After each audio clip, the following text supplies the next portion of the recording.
We had the misfortune of having to document the case of Anastasio Hernandez Rojas.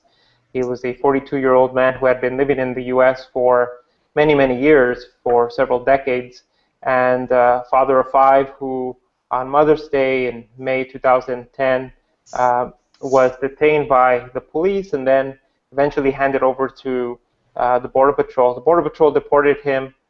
When he attempted to return with his brother, he was beaten up by a Border Patrol agent and sent to detention, where the same Border Patrol agent eventually put him on a vehicle and attempted to remove him from the country.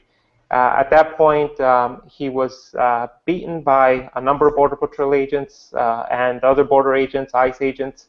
Witnesses say that there were anywhere between 12 and to 20 agents that were involved in kicking, beating him. He was tasered at least 5 times.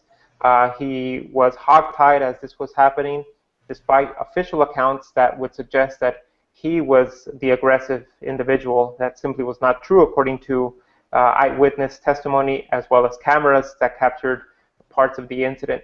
So the story of Anastasio Hernandez Rojas is one of many in terms of being able, a father who perhaps wasn't able to make it in Mexico, was pushed out of Mexico for economic reasons, comes to the U.S., makes a living as a construction worker, gets stopped, transferred to Border Patrol, has his entire family here, and for all intents and purposes, did not necessarily want to return to Mexico because he had his children to provide for here.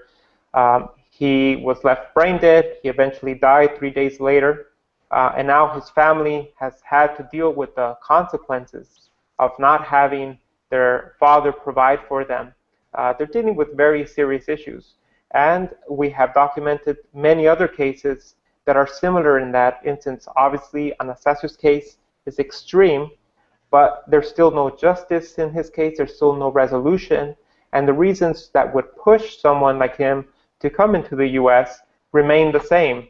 There are many people who make that very difficult but dignified decision to feed their families, to provide for their families back home, and they have to leave everything they know in order to enter a place where they don't know the language, they don't know many of the customs, and have to deal with this type of aggressive behavior by a state agency.